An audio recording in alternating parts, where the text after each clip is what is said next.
My sports video for today. So this is my YouTube sports news page if you haven't watched before. This is what I do. For my first video, for the first topic, Drake drops $1 million for the Warriors winning the West. Honestly, pretty interesting.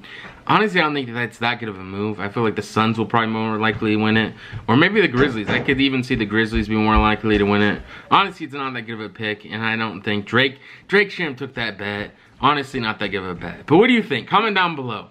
Do you think the Warriors will win the West? Personally, I don't think so. I feel like Klay Thompson's still a bit rusty. I feel like Curry has been playing great, shooting well, a lot better than he has regularly. And what do you think? What's your opinion? But honestly, I just feel like it's not that good of a pick. But today, this is Zach Lowe's first team All-NBA. This is my second topic. So Devin Booker, he's the point guard. Honestly, I probably would put him on here. Shooting at the other guard, they have Luka Doncic. Honestly, I agree with that. I would say either him or John Morant or Devin Booker. You put either one or. Honestly, I put Luka on there. Jason Tatum as the forward as well. Honestly, I would rather have Kevin Durant or LeBron. Either or, but Jason Tatum shouldn't be on this list. Giannis Antetokounmpo, that's obvious. He should definitely be on this list. And then Jokic. So they actually left off Joel Embiid. You could either put either or, but honestly, it's tough because do you put Joel Embiid? Do you put Giannis as the other forward, and you have two forwards, and then that's how you put Jokic on the list, or what do you do? That's how Stephen A.Smith did his list. I have to do a review of his list as well. His list was honestly pretty good. It was Jokic, Joel Embiid, Giannis Antetokounmpo, and Devin Booker. And Luka Doncic as well. But honestly, on this list, it seemed like it put Jokic as a forward and Giannis as a forward. So that's what took up both spots. But what do you think? I definitely think Jokic and Joel Embiid definitely have to be on there. They both probably 1 and 2 on the MVP. There's no way that they're both not on there. I feel like they need to make an exception in the rule and maybe just add another position list or make just the list in general. You can put any player you want on there. I feel like there has to be something changed because both those players definitely deserve to be on there. But what's your opinion? Comment down below and what do you think? And this is the top 10 preseason based on ESPN, FPI. Number 1, the Crimson Tide. Honestly, yes, I agree with that. Probably one of the best teams. Probably a good recruiting class. Number 2, Ohio State Buckeyes. I don't know. I feel like last year, that was definitely a good year for Ohio State. They had Garrett Wilson, Chris Olave are also leaving, so that kind of makes me doubt Ohio State a bit, at least at the receiving position. But who knows what's happening with that. What do you think about this? What's your opinion? CJ Stroud, honestly, I feel like is a good quarterback, so it really won't matter that much. But what do you think?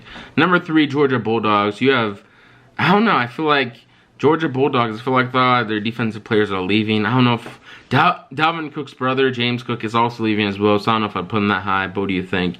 Number 4, the Clemson Tigers. Honestly, DJ, he played okay last year. I feel like the Clemson Tigers was definitely overrated. I don't know if I would even put him on this list. But what do you think? Number 5, Notre Dame Fighting Irish. After they got their new coach, I could definitely see them being on this list. Number 6, the Texas Longhorns. Last year, they were really hyped up, but really didn't do anything. So I'm kind of surprised. I really want to know what they do this year. I think they might have got Quinn Ewers, so that could be a good thing. Number 7, Michigan Wolverines. Had a great running game last year, so I can definitely see that. Great defense as well. But Aiden Hutchinson is leaving, so that could be a big factor. 8, Oklahoma Sooners. Honestly, I don't really see them doing that good. Caleb Williams left to USC, so I don't really see them having that good season. Also, their coach left as well. Honestly, not that good.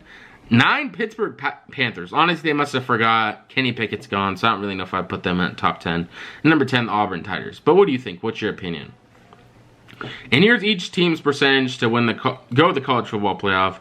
Alabama has a 79% chance, and national championship 30%. I would say somewhere on there.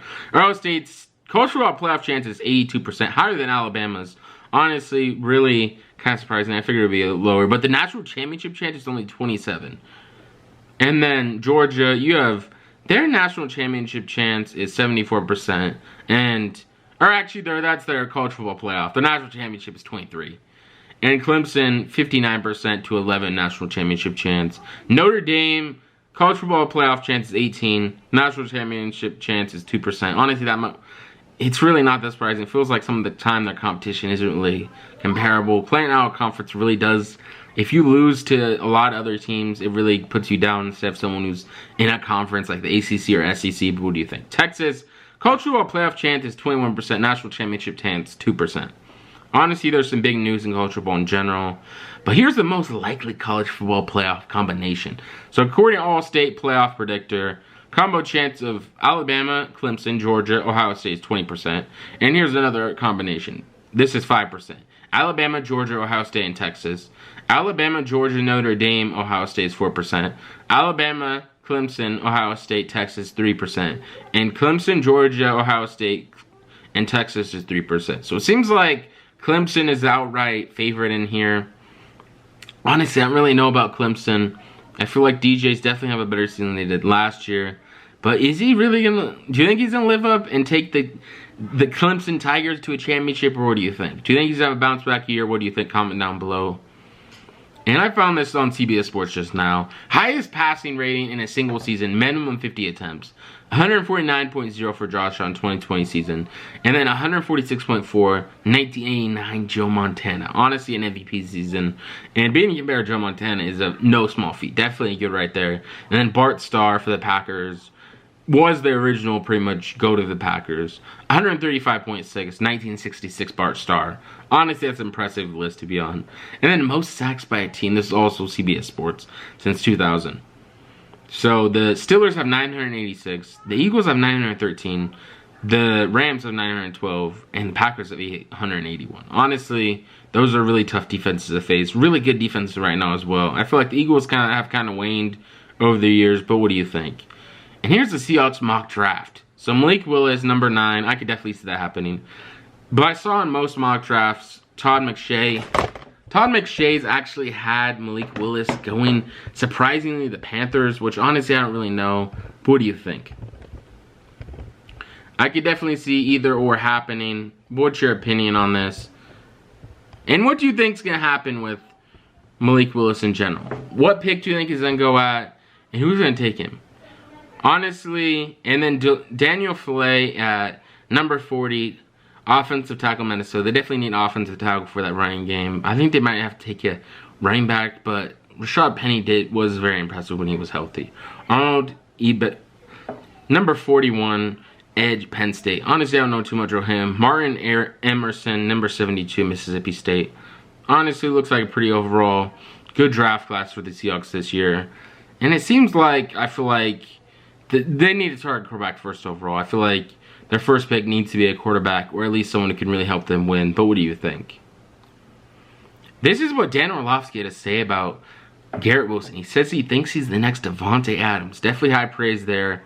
I could definitely see it happening one day, but a lot of people in the comments are me hating and pretty much saying don't compare players and all this other stuff.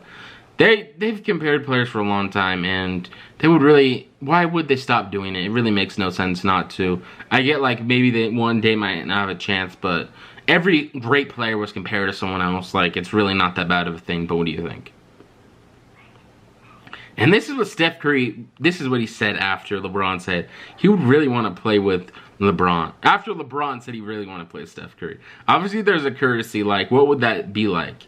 If this was 2K, that'd be pretty lethal. Steph Curry on playing with LeBron James.